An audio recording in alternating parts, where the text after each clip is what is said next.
Hello everyone, welcome back to another Pokemon Draft League. It's been so long since I've actually done one. I think the last one I did was the Pokemon Surgeons Draft League, and honestly, if it wasn't for the special I guess addition to or features of this draft league, I wouldn't be playing either. But I thought, might as well. Why not? I guess try it out.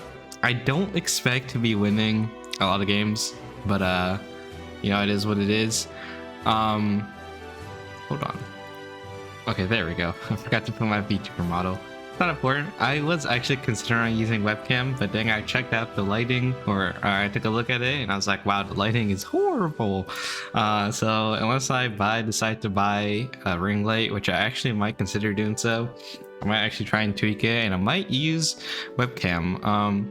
So I'm also trying to decide if I want to record a video for each week battle I do, or just make one whole big one at the end and just post that so it's like a few hour long video. But I don't think I actually do that, because I don't think it'd be the best plan anyways. I think most people, especially my opponents, would just forget about the game, or for the most part, the moment I do it. So I think doing it week by week is still probably the best.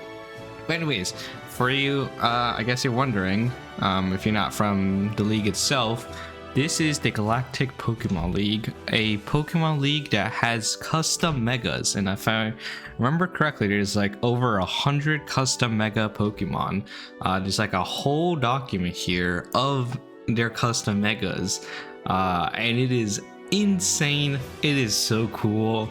And when I remembered about this, like I see in the advertisement, I was like, wait a minute, I forgot this was a thing. I'm gonna try it out. So there's 8 divisions, if I remember correctly. There's 8 divisions to season 15, and I'm in the 4th one.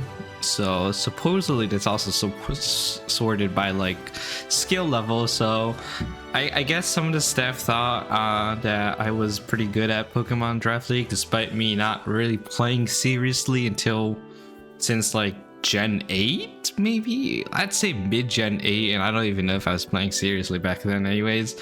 But it's been years, and I didn't do particularly well in that Insurgents Draft League.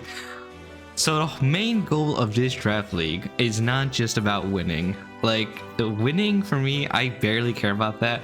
What I want is to make the Mega Pokemon as viable as possible. As in, the focus on everything is making the Mega Pokemon really shine, so that you don't go through a battle and it just feels like a normal Gen 9 draft league. I want it to feel like this is GPL. This is a GPL draft league, rather than, I guess just having the Mega Pokemon feel so unremarkable. That's why I think my draft also tries to center around it. Now, what's also interesting about GPL is they have 2 drafts. So I'll show you here. Right, so there is a draft standard and a draft creation. Basically, draft creation lets you draft anything you want. It is not an order, you can't get sniped, but the only restriction is you can't pick like the stuff in the very top tiers here. And also I think for the Terra as well, but it's not too important anyways. It didn't impact me. I will also say that I should have recorded this video once I actually submitted a creation draft, but I was just so trigger happy to record a video because I am done with my draft as of like a few hours ago.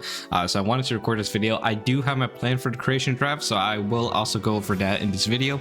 But before we do that, we got to go over our standard draft. So as I also mentioned, each team can have 2 Mega Pokemon, just because they have they have over 100 megas. They probably want people to utilize as many as they can, and there's 18 people in our division, so I'm one of the 18, and I am going to have obviously a total of 4 Mega Pokemon. So let's get into actually what the team is. So if you scroll down here, once this loads in, my team is the Tokyo Pachirisus. So if you can see the whole team here. Let me zoom in so you can get a better view. But you'll notice two of these Pokemon are not something you would normally see, and that's a Mega Pangoro and Mega Ferrothorn. Mega Pangoro was designed, I think, 3 seasons ago in season 12 of this draft league, while Mega Ferrothorn is new. So this is actually its debut for a Mega. Therefore, I think if I had to guess correctly, there is very little sample size on how good it is. It was placed at 13 points with like the maximum being like 20 points. So I think they think it's more like a mid-tier Mega. They've probably done some testing, and you know, there's a lot of competitively strong people in the staff field, so they probably had a good idea in the committee deciding what's a good point range for it. But yeah, my whole draft here is kind of centered around making Mega Pangoro, Mega Ferrothorn good. But let me actually just show you what each of them do. So for Mega Pangoro, basically it's a fighting and dragon type. So it loses to dark type and gains dragon typing. What makes it so good is its ability, dragon style, custom ability just for Mega Pangoro. And as you can see here, it just says this, so all of this Pokemon's attacks gain a stab attack boost. That means for my movesets, I don't need to necessarily have a fighting and dragon move, and it'll still be viable. Because most of the time when you're going with defensive Pokemon, you're obviously trying to get them stab in. With Mega Pangoro, it doesn't matter. Any move you use is stab. Of course, this Pokemon has a lot of good, I guess, fighting and dragon moves. So I think a lot of times I will be using it. I do have some... I mean, I will say I might use Drain Punch a lot just to keep this thing as alive as much as possible, just so it stays on the field. Now, whether that's actually a good idea or not, because I could just go like close combat or like a much better fighting type move, but you know, we'll see when it gets there. So what's cool about this is we can get like stab, earthquake, and there's also sword stance and bullet punch in this thing. So that is very, very nice. So this is kind of the main Mega I want to utilize the most if possible, but depending on the matchup, if Mega Ferrothorn is better, I will utilize that. Either way, I'm trying to utilize both Megas, so you'll expect me to bring a Mega to every single game. Even if they both have horrible matchups, I will bring one of them regardless, because I want to. Now Mega Pangoro, yeah, it's got some really nice offensive stats here. I will say 83 base speed, it's definitely an improvement from its pre-Mega, but it is slightly slow, which is why the rest of my team is actually built around to make up for this lack of speed, and you'll see shortly. Now with all these power creeping and shit going on in the latest seasons, it will be kind of problematic because there's a lot of fast Pokemon. But regardless, we do have Bullet Punch as priority moves, and this thing also gets Parting Shot, so we can also utilize that. We don't have to go full offensive on this thing, but I think for the most part, I'm going to be trying to get this thing as many kills as I can. Now, Mega Ferrothorn, we're gonna go over that next right here. So Mega Ferrothorn is similar to Mega Diancie, where when you Mega it, it loses some defenses, but also gains so much more offensive stats, which is really cool. I like the idea, especially since normal Ferrothorn is a much defensive Pokemon, much better defensive Pokemon than Diancie. So actually, even if we don't Mega this thing, it has some use. It's basically like utilizing a Ferrothorn with its item knocked off. And that'll be really nice, because if I decide to use Mega Pangoro, I can still bring Ferrothorn to my matches. And that's just very nice in general. Now, if you look at these stats here, it has a 137 attack and 120 base speed, incredibly fast for a Ferrothorn. You would never expect a Ferrothorn to go this fast, but it does. And the coolest part about this thing is its ability, which sets a permanent grassy terrain when it's on the field. It goes away if we switch it out, but if the grassy terrain is ever, I guess, gone at any point, it will always return at the end of the turn. And if you don't know, there's a move called Steel Roller. What Steel Roller does is it fails if there's no terrain. And obviously if there is a terrain, it removes it. And it's 130 base attack. And and it's just good. It's just really, wait, 110? No, it's 130, right? Yeah, 130. It's a really strong steel type move. Regardless, the main issue I have with it is it has low PP. So it's kind of hard to just sweep using that move. Also, if the opponents try and get some stall sets going, it might actually hurt a lot, especially since this thing doesn't have any way to hit fire types. Body press is the thing, but like if they had like a Moltres, Mag Warder, anything with flame body, Mega Ferrohorn is kind of useless, and we can't really use Bulldoze when there's grassy terrain. If anything I thought came up to me is that we can definitely easily counter Tapu Koko with this. Not that it really matters, but I just random thought of it. I was like, oh, that'd be nice. And we can tank earthquakes for days with this ability, even if we're not defensive. But look at this 114 base defense. Come on, and we're supposed to be an offensive Pokemon here. It's got 114 base defense. It's nice. And then also having grassy terrain means we get healing each turn. So with this thing's lack of healing, I guess Leech Seed, but we're not going to be really using the Leech Seed. And if we don't Mega it, we can utilize Arm Defense or Stealth, Body Press, Stealth Rocks, that good shit. And also, Grassy Terrain boosts Grass type moves. So, if we go full offensive, Sword Stance with like Steel Roller, Power Whip, Knock Off, this thing just can hit like a truck as long as we get rid of its best, like, walls counters for defensively. As long as we can get away to just landing hits with Steel Roller and Power Whip, we can just do some big damage. And I'm hoping for this season I can get some sweeps going with Mega Pangoro Ferrohorn by setting it up with the rest of the team, by basically getting rid of their counters, offensive threats, chipping them away, hopefully slowing all of them so that these two can just come in and just sweep the competition. Of course, that's not going to go to plan, and I'm probably going to lose most of my games, if not all of them. But as long as I can have fun and utilize these megas to the best I can, and don't get swept 6-0 without being able to do a thing every game, that'll be fine. I'm okay with it. So obviously next, I went with Zapdos. Now, why did I pick Zapdos as my second pick out of everything? With, all the super strong Pokemon in the high tier, why did I go with Zapdos? Because I think Zapdos is a crucial Pokemon to making Pangoro and Ferrohorn shine. Mainly just because I want it to paralyze. That is the whole main goal of Zapdos, is a pivoter that can slow with paralysis. So with discharge, with static, I paralyze them so that either they get power hacks or the speed is just cut in half. And the Mega Pangoro can just guarantee the outspeed if I can paralyze them. Obviously, and Zapdos can clear hazard with defog. Of course, if I had a rapid spinner, this would be so much better, because there is one type of hazards I really don't want removed for this team to work well, but I'm not a good drafter, and I kind of just picked whatever looked nice. So I kind of forgot the part about rapid spinner.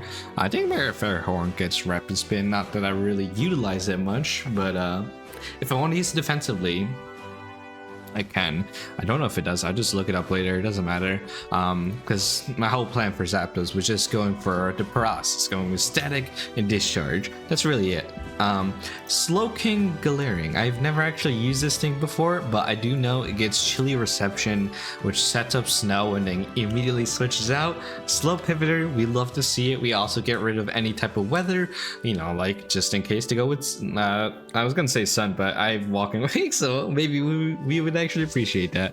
But with Regenerator, chilly reception, we can get a nice slow pivot into Mega Pangoro and Mega Ferrohorn, so they can get in super safely, super healthily.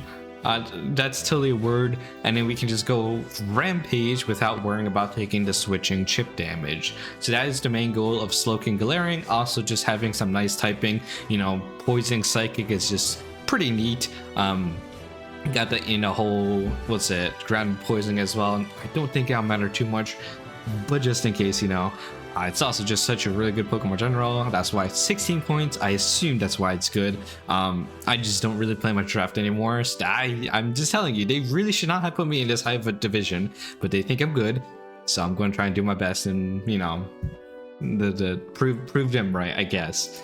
Next up is Crocodile. Now, Crocodile, I only picked this thing because I got sniped up Ting Lu and I really wanted a dark and ground type. So why did I pick Crocodile other than that? I needed another offensive Pokemon, I guess, is just to say, like, if I can get some nice chip damage with Crocodile, that'd be lovely. I'm not too fond of Crocodile because it's not the fastest thing, but you know, I guess Choice Scarf might be coming pretty often with this thing. We'll see. We'll see how I decide to use this thing. It does also get hazards, but the also main thing I brought it for is because I was really worried about this Shadow Ball spam. Because looking, like, while I was playing on my team, I was like, holy crap, literally I have nothing to tank a ghost type move. What am I doing? Like, I don't even have a normal type on this team. Isn't that crazy? Like, literally ghost types can just run through my team until I bring out Crocodile. So if it's a non-stab Shadow Ball, I don't really care. If it's stab, that's what I'm worried about. Something like Dragapult or whatever, right?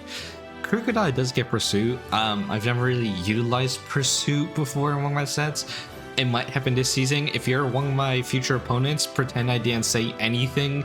But Crocodile could totally put in work.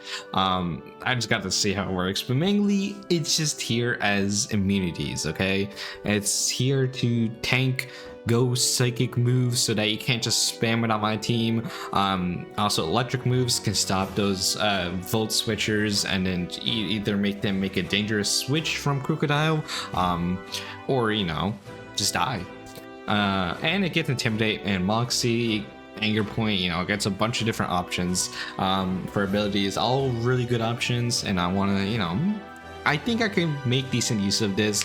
It's mainly just like an offensive check just to prevent opponents from really spamming the moves, and also for them to kind of prepare specifically for it and not just prepare for my other main offensive threats. Next up, Walking Wake. I literally don't know much about this thing.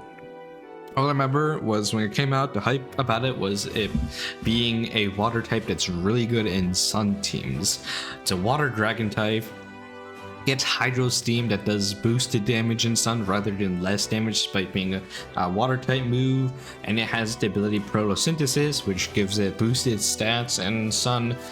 But you know, if you look at my team, there's no sun, and I probably won't be utilizing Sunny Day because I have Cold Galarian, Slowking, and Mega Fairhorn, so the sun probably isn't the most helpful.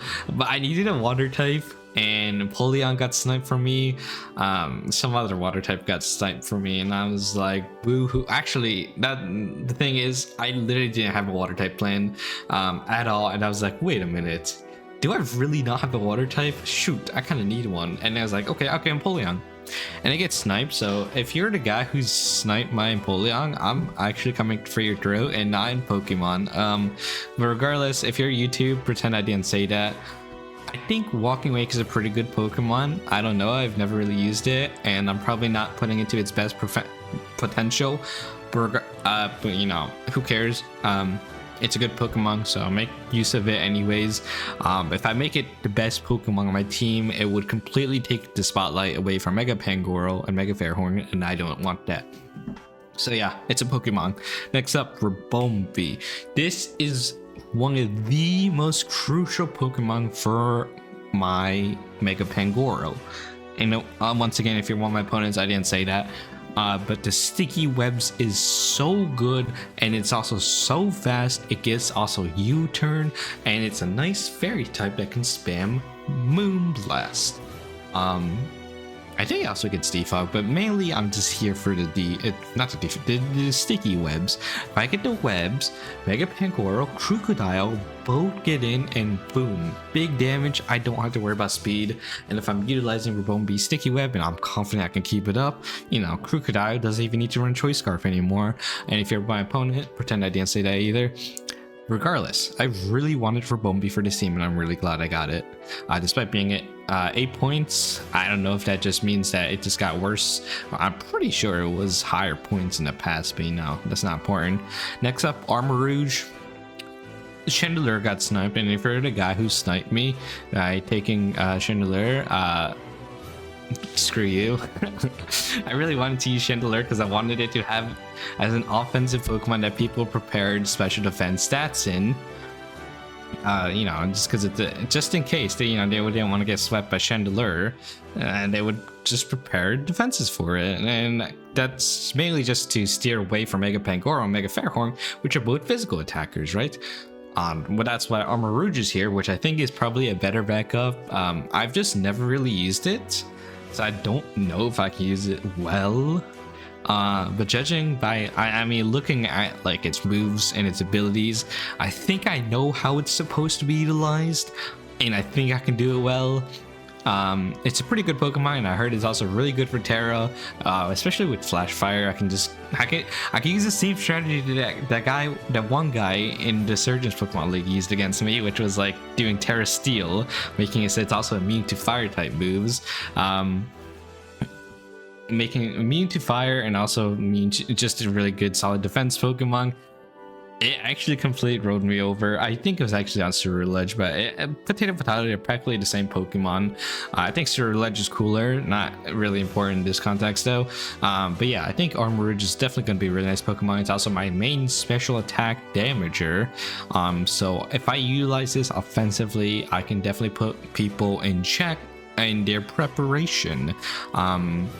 If I sweep with them, cool, but I do not want to do that for every game, so it might also be nice for defensive, but I'd rather not play too defensively this league, and I'll explain that at the end. But yeah, no more stall, no more too defensive. Okay, next Pokemon, Wobbuffet. Well, okay, to be fair, Wobbuffet's mainly used to just completely destroy, nuke somebody's like offensive threat that could threaten the rest of my team. You know, it's one of those Pokemon that I'm hoping can just live one hit. And the best part is I made it Terra, so like I can change its typing to ensure that I don't just get one shot by like a Ghost or Duck type move or like a Bug type move, right? And I get a nice boom counter, nice mirror coat. I can also, you know, if I had any big sweepers, setup sweepers, I could also charm and then just switch into something else because it does have shadow tag. But I don't think I've ever made that work, so that's not important. And the last but not least, Altaria. Because I had 1 point left over, I wanted to get Ambipom, but I miscalculated because apparently I'm really bad at math despite being Asian, but you know, it is what it is. Altaria 1 point, guys, for 1 point. Also, Wobbuffet was also 1 point. So both of these Pokemon were 1 point each. And Mega, well, it's not Mega, but normal Altaria, I've seen some stall player use it. You know him, Steer Dormani.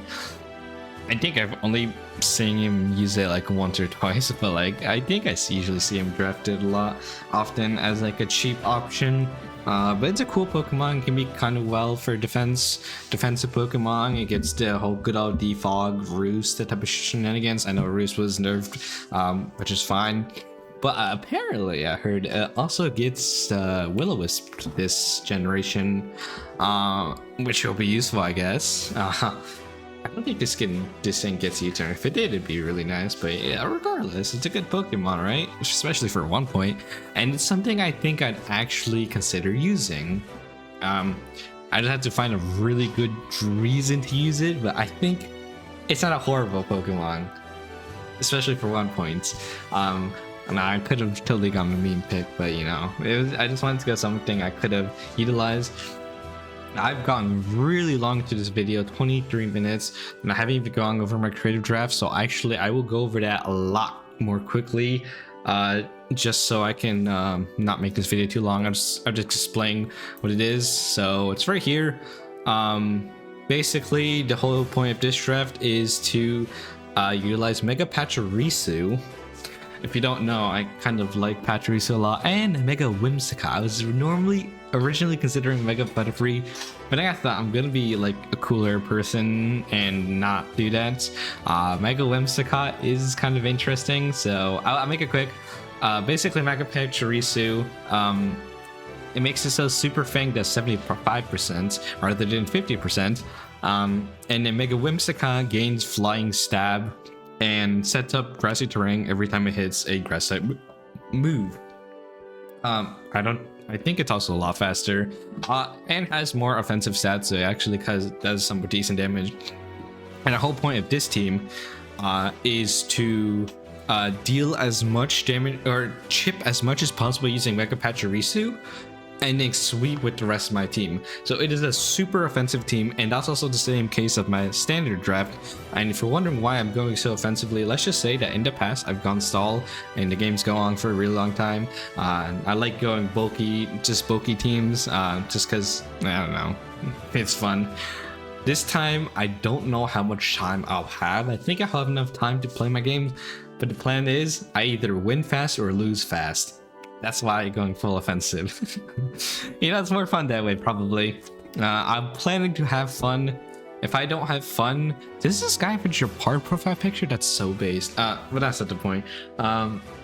Yeah, I've lost the plot. The whole point, yeah, Mega Pachirisu chips under the whole team and then pivots into one of my offensive Pokemon. What I'm worried about is if Pachirisu is too fast, I might end up, you know, injuring some of my offensive threats too much.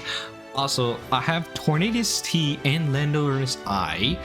Because Mega Pachirisu, obviously, you're gonna probably want click like Earthquake on it. I go into one of my 2 flying types and, you know, just run havoc. Obviously, these 2 aren't too strong. I mean, Lando I can put in work because it's allowed and it has sheer force. So, you know, it's one of my physical threats. And then Chi-Yu is also something I want to super utilize. By, you know, Mega Pachirisu gets big damage in using Super Feint, and then this puts everything in range of Chi-Yu. Chi-Yu just goes in, starts blasting away, everything just dies.